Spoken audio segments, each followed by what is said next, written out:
En el Barça se ha destapado algo que muy pocos querían creer: un traidor dentro del vestuario. Durante meses se hablaba de filtraciones, de noticias que aparecían en la prensa antes incluso de que el propio equipo lo supiera, broncas internas, enfados de Flick con Lamine, posibles alineaciones que se hacían públicas horas antes de los partidos. Algo no cuadraba, alguien estaba pasando información desde dentro, y ahora, por fin, se ha descubierto quién era. Pero lo más sorprendente es que se trata de un jugador muy joven, uno de los que menos podía sospechar. Suscríbete si tú también piensas que un traidor nunca debe vestir la camiseta del Barça. Quédate hasta el final, porque hoy te voy a contar quién era el topo que traicionaba al vestuario culé y por qué ha acabado marchándose este verano. Lo que está pasando en el Barça no es nuevo, pero ahora ha explotado. Desde hace tiempo, en los pasillos del Camp Nou se escuchaban rumores. Cada semana, antes de los partidos más importantes, siempre había alguna noticia sospechosa que aparecía en la prensa. Detalles muy concretos, demasiado exactos, que solo podían venir de dentro. No hablamos de simples especulaciones o inventos de los periodistas, hablamos de información sensible, de cosas que sucedían a puerta cerrada, entre esas cuatro paredes del vestuario. Y cada filtración iba minando poco a poco la confianza del grupo. Se filtraban broncas entre jugadores y cuerpo técnico, incluso enfados de Hansi Flick con algunas de las estrellas jóvenes. Una de las más sonadas tuvo que ver con Lamine. Se decía que el entrenador alemán le había exigido más esfuerzo en los entrenamientos, que había momentos de tensión por la presión que el joven llevaba encima, y casualmente, a las pocas horas, esos detalles aparecían en los periódicos deportivos. ¿Casualidad? ¿O alguien lo estaba contando todo? Pero no se quedaba solo en eso. Las alineaciones del Barça, esas que deberían ser secretas hasta el mismo día de partido, también aparecían publicadas antes de tiempo. Y no en cualquier medio, sino en los grandes diarios deportivos de Barcelona y Madrid. ¿Cómo podían los rivales preparar partidos con ventaja? ¿Cómo podían saber con antelación si Flick iba a apostar por Rafinha en la derecha, por Lamine en la izquierda o por un doble pivote en el centro del campo? Eso no podía ser azar, eso no era intuición periodística, había un traidor filtrando información clave. En el vestuario, la sensación era clara: alguien estaba jugando sucio. Y lo peor es que esas filtraciones no solo dañaban al equipo en lo deportivo, sino que generaban un ambiente de desconfianza. Los jugadores ya no sabían en quién confiar. Flick empezó a poner medidas: reuniones más privadas, charlas inmóviles, conversaciones reducidas a grupos muy pequeños, pero nada funcionaba. La información seguía saliendo. Y aquí empieza lo realmente preocupante. Cuando un vestuario empieza a sospechar que hay un topo, la tensión se dispara. Los veteranos miraban a los jóvenes. Los jóvenes señalaban a los menos habituales. Incluso se llegó a especular si había algún miembro del staff técnico filtrando las cosas. La prensa seguía sacando titulares que hacían daño, que si Flick estaba harto de Lamine, que si había un enfrentamiento con Rafinha, que si los capitanes no estaban de acuerdo con ciertas decisiones tácticas. Todo salía a la luz. Y mientras tanto, el Barça quedaba expuesto. Lo que pocos sabían es que el club, en silencio, llevaba tiempo investigando. Se habían dado cuenta de que las filtraciones seguían un patrón muy concreto. Aparecían justo después de determinadas reuniones, y siempre sobre temas en los que participaba un reducido grupo de jugadores. Eso ya recortaba la lista de sospechosos. El círculo se estrechaba. Y las miradas se iban cruzando dentro del vestuario. ¿Quién era el traidor? ¿Quién estaba vendiendo al equipo para ganarse favores con la prensa? La situación se volvió insostenible. Flick no podía preparar un partido tranquilo. Lamine se sentía señalado constantemente. Los capitanes estaban molestos. El topo estaba destrozando al Barça desde dentro. Cuando la directiva y el cuerpo técnico empezaron a sospechar que había un topo, las primeras miradas se dirigieron hacia los veteranos. Al fin y al cabo, son los que más contacto tienen con la prensa, los que llevan años en el club y que, en ocasiones, tienen intereses propios más allá del césped. Pero pronto esa teoría se desmoronó. Los capitanes estaban tan molestos como los demás. Ninguno tenía sentido de traicionar a su propio vestuario en un momento tan delicado de la temporada.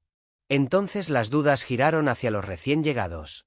Algunos decían: puede que sea un fichaje nuevo, alguien que aún no siente los colores, que no tiene ese compromiso total con el club. Otros aseguraban que era imposible, porque un jugador que acaba de llegar no tendría tanta información interna y además, no sería lógico arriesgarse a manchar su imagen desde el principio. Pero había más teorías. Algunos dentro del vestuario comenzaron a pensar en los jugadores jóvenes. Los canteranos, los que crecieron en la Masía, siempre han tenido buena relación con periodistas locales, muchos de ellos lo siguen desde juveniles. ¿Podía ser que alguno hubiera caído en la tentación de hablar más de la cuenta? ¿De soltar algún detalle en una charla inocente? La prensa no necesita mucho para montar un titular explosivo, pero aquí no hablamos de pequeños detalles, hablamos de secretos graves, de información precisa que destrozaba la estrategia del equipo. Los nombres empezaron a circular en los pasillos. Había quien sospechaba de un defensa del primer equipo. Otros miraban a un centrocampista que había perdido protagonismo con Flick. Incluso se llegó a comentar que podía ser un miembro del staff médico, alguien que escuchaba de todo en la sala de fisioterapia. El ambiente era de auténtica desconfianza. Y aquí es donde el Barça decidió dar un paso más. Se limitaron ciertos accesos a la información, se redujo el número de personas que sabían las alineaciones, y se empezó a observar el comportamiento de algunos jugadores. ¿Quién pasaba demasiado tiempo con el móvil? ¿Quién tenía amistades sospechosamente cercanas con determinados periodistas? ¿Quién parecía enterarse de todo antes que los demás? Las filtraciones seguían apareciendo y el cerco se estrechaba. Poco a poco, la lista de sospechosos se reducía. Y aunque nadie lo decía abiertamente, había un nombre que empezaba a sonar con fuerza. Un nombre que, sinceramente, pocos se podían esperar. No era un veterano, no era un fichaje multimillonario, ni un jugador señalado por la grada. Era alguien joven, de la casa, de esos que supuestamente representan el futuro del club. Y la pregunta era inevitable: ¿qué lleva a un futbolista de apenas 19 años a traicionar a su propio equipo? ¿Era por dinero? ¿Por buscar protagonismo? ¿Por sentirse importante cuando quizá en el campo no tenía los minutos que esperaba? O quizá, ¿lo hacía por pura ingenuidad, sin ser consciente del daño que estaba causando? Los dirigentes del Barça estaban cada vez más convencidos de que habían encontrado al culpable. Y la solución fue rápida, casi silenciosa, sin grandes comunicados ni escándalos públicos. Porque cuando se trata de un traidor dentro de tu vestuario, lo peor que puedes hacer es airear la ropa sucia, y llegó el momento de la verdad. El nombre salió a la luz. El club lo tenía claro, la directiva lo sabía y Flick también. El topo del vestuario culé no era otro que Héctor Ford, el joven lateral derecho de apenas 19 años, canterano de la Masía y una de las promesas que muchos esperaban ver crecer en el primer equipo. Sí, Héctor Ford. Ese mismo jugador al que en su día se le colgó la etiqueta de futuro del Barça, que debutó siendo casi un niño y que despertaba ilusión entre los aficionados. Nadie lo sospechaba, nadie lo esperaba, y sin embargo, todas las pistas apuntaban hacia él. Las filtraciones coincidían con reuniones en las que él estaba presente. Los rumores más dañinos surgían siempre en momentos en los que Ford había tenido contacto con determinados periodistas, y al final, la conclusión fue clara: había sido él quien había pasado información clave a la prensa. La decisión del club fue tajante. Sin hacer ruido, sin montar un escándalo público, el Barça lo apartó del primer equipo y lo mandó cedido. Oficialmente se dijo que era para ganar minutos y seguir progresando, pero la realidad es que detrás de esa cesión al Elche, equipo de primera división, se escondía algo mucho más oscuro. Era la manera de sacarlo del foco, de apartarlo del vestuario, de eliminar al traidor sin manchar demasiado la imagen del club. La indignación entre los jugadores fue enorme. Lamine, que había sido uno de los más señalados por esas filtraciones, se sintió traicionado. Flick, que había luchado por recuperar la unión del vestuario, quedó tocado al descubrir que uno de sus propios futbolistas jóvenes estaba destruyendo su trabajo desde dentro. Y ahora la gran pregunta que se hacen muchos culés es: ¿qué lleva a un chico de 19 años, formado en la Masía, a traicionar al club de su vida? ¿Fue por ambición? ¿Por interés económico? ¿Por ego? ¿O simplemente por la inconsciencia de pensar que no tendría consecuencias? Lo cierto es que el daño ya está hecho. El vestuario ha perdido la confianza en alguien que debía representar el futuro. La prensa ha tenido acceso a información que jamás debió salir, y la imagen del club ha quedado manchada una vez más por un escándalo interno. Un traidor menos en el Barça, sí, pero la duda queda en el aire: ¿de verdad solo era Héctor Ford? ¿O puede que aún haya más topos escondidos dentro del vestuario? Lo ocurrido con Héctor Ford deja una herida profunda en el barcelonismo. No estamos hablando de una simple cesión, ni de una decisión técnica sin importancia. Estamos hablando de confianza rota, de un vestuario que se ha visto expuesto y de un club que ha tenido que mover ficha en silencio para protegerse de su propio enemigo interno. Y eso, en la historia del Barça, es algo que muy pocas veces ha sucedido. La traición duele más cuando viene de casa. Cuando el que falla no es un rival, ni un árbitro, ni un dirigente de fuera, sino alguien que lleva el escudo en el pecho, que ha crecido en la Masía y que tenía el futuro por delante. Para Flick, esto fue un golpe durísimo. Llevaba semanas intentando blindar al vestuario, generar unión, reforzar la confianza de los jóvenes talentos como Lamine, y de repente descubre que uno de ellos lo estaba destrozando todo desde dentro. Para Lamine, la situación fue todavía más dolorosa. Gran parte de las filtraciones lo señalaban directamente a él.